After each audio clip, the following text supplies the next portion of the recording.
शहद जितना टेस्टी है उतना ही हमारे स्वास्थ्य के लिए बहुत फायदेमंद है। शहद के ऊपर आपने सिंपल एंड स्वीट वीडियोस देखे होंगे, लेकिन आज के इस वीडियो में मैं आपको शहद के उन रहस्यों के बारे में बताऊंगा जो बड़ी से बड़ी बीमारियों को भी ठीक कर सकते हैं।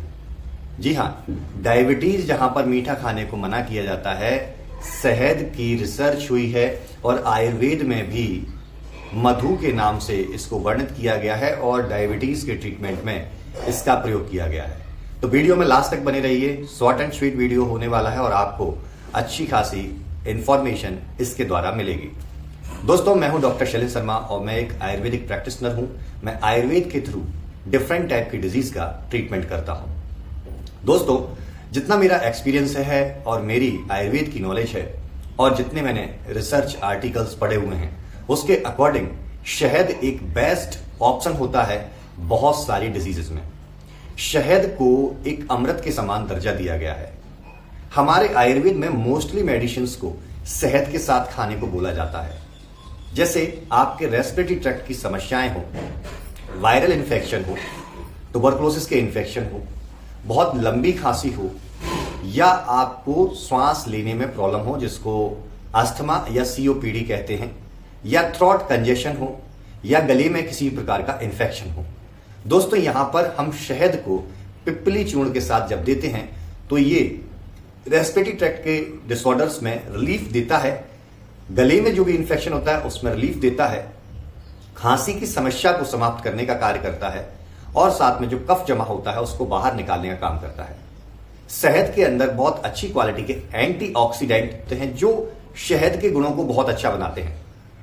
शहद एक एंटी इंफ्लामेटरी सब्सटेंस भी है। कई पेशेंट्स का आपने देखा होगा कि सी रिएक्टिव प्रोटीन बढ़ के आता है, जैसे रिमेटॉइड आर्थराइटिस में, या लंग्स के इन्फेक्शन में, या हार्ट के इन्फेक्शन में। तो उस कंडीशंस में यदि शहद को एक आयुर्वेद डॉक्टर की सलाह से सही तरीके से अगर दिया जाता है तो ये उस सीआरपी को भी कम करता है। यानी ये इन्फ्लामेशन, बॉडी के अंदर जो स्वेलिंग क्रिएट हो रही होती है, जो स्वेलिंग बहुत सारी डिजीजों का रीजन है। कैंसर का रीजन है बॉडी की इंटरनल स्वेलिंग यानी इंटरनल इन्फ्लामेशन।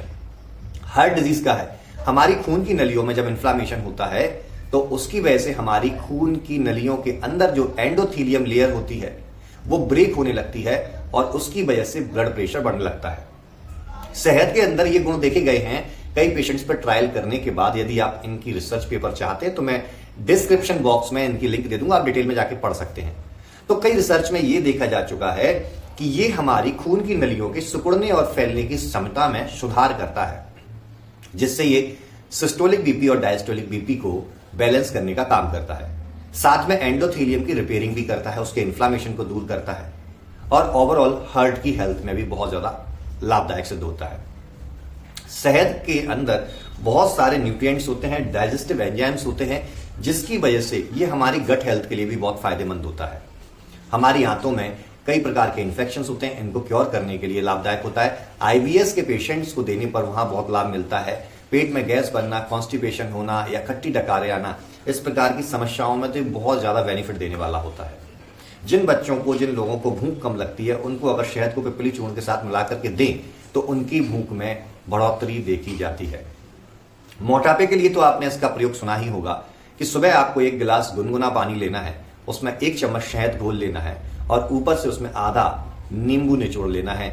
इसको यदि आप रोज प्रैक्टिस में लाते हैं तो आपका वेट रिड्यूस होता है। और जब ये वेट रिड्यूस करता है तो बॉडी के अंदर जो बैड कोलेस्ट्रॉल, एलडीएल, जो ट्राइग्लिसराइड एंड कोलेस्ट्रॉल्स होते हैं, वीएलडीएल होते हैं, उनके लेवल को भी कम करता है। मैं रिसर्च पेपर डालूंगा, आप उसमें देखिएगा, एक टेबल बनी हुई है, उसमें दिखाया गया है कि कितना ये इन बैड कोलेस्ट्रॉल को कम करता है। इस प्रकार के एक्सपेरिमेंट के बाद अगर हम स्किन की बात करें तो हमारी स्किन पर कोई घाव हो जाए, कोई कट जाए, तो वहां शहद को एक कॉटन में या गॉस पीस में मिला करके उसमें थोड़ा सा घी मिला करके जब लगाते हैं तो हीलिंग को प्रमोट करता है। बहुत अच्छे तरीके से ये हीलिंग को प्रमोट करता है, घाव को भरता है। अब घाव भरने से इसका लिंक अगर हम देखें तो हमारी आंतों में या थ्रोट में जब अल्सर्स हो जाते हैं और वहां जब हम शहद का प्रयोग मुलैठी के साथ करते हैं या सिंपल सिंगल शहद का प्रयोग भी करते हैं तो ये वहां भी उसको भी अच्छा करने का काम करता है। दोस्तों, एक रिसर्च के अंदर तो ये दावा किया गया है कि कई पेशेंट्स को शहद की पर्टिकुलर डॉक्टर की निगरानी में मात्रा दी गई तो फास्टिंग ब्लड ग्लूकोज लेवल जो था वो डिक्रीज होने लगा। तो इससे यह सिद्ध होता है कि जो शास्त्रों में पहले लिखा है कि शहद यदि अच्छी क्वालिटी का, कृत्रिम शहद नहीं, नेचुरल शहद जो पेड़ों से तोड़ के लाया जा रहा है। आजकल क्या हो रहा है कि मधुमक्खी पालन में मधुमक्खियों को ले जाते हैं, शक्कर खिलवाते हैं उनको, उसकी चाशनी खिलवाते हैं और वही चाशनी को जाकर के वो अपने छत्ते में जाकर के उड़ेल देती हैं, उससे शहद बनता है। तो वो सिर्फ एक शक्कर की चाशनी है, वो ओरिजिनल शहद नहीं है। ओरिजिनल शहद होता है जब मधुमक्खियां जाकर के फूलों से या किसी प्रकार की फसल से नेचुरली नेक्टर को चूसती हैं और उसको जाकर के जब वोमिट करती हैं छत्ते के अंदर, तो वो शहद के अंदर प्रॉपर गुण होते हैं। और वो शहद प्रयोग करने पर, अगर अच्छी क्वालिटी का शुद्ध शहद आपको मिलता है, उसके प्रयोग करने पर आपको फास्टिंग ब्लड ग्लूकोज लेवल में सुधार देखने को मिलते हैं। दोस्तों, शहद का प्रयोग बहुत अच्छे एनर्जी बूस्टर के रूप में भी किया जाता है। जब बॉडी काफी समय से डल महसूस हो रही है, बॉडी के अंदर थकावट हो या बहुत जल्दी हम थक जाते हो, तो शहद के अंदर अच्छे लेवल की शुगर होती है, अच्छी क्वालिटी की शुगर होती है, साथ में इसमें कई न्यूट्रिएंट्स होते हैं, कार्बोहाइड्रेट्स होते हैं, प्रोटीन्स होते हैं, मिनरल्स होते हैं, तो वो आपके बॉडी की हेल्थ को इंप्रूव करने में आपकी मदद करते हैं। तो चलिए, शहद के ऊपर एक इंटरेस्टिंग वीडियो जिसको मैंने कई रिसर्च पेपर अपने अनुभव के आधार पर तैयार किया, आपके लिए लेकर आया। तो मैं डॉक्टर शरण शर्मा आपसे विदा लेता हूं, तब तक के लिए धन्यवाद।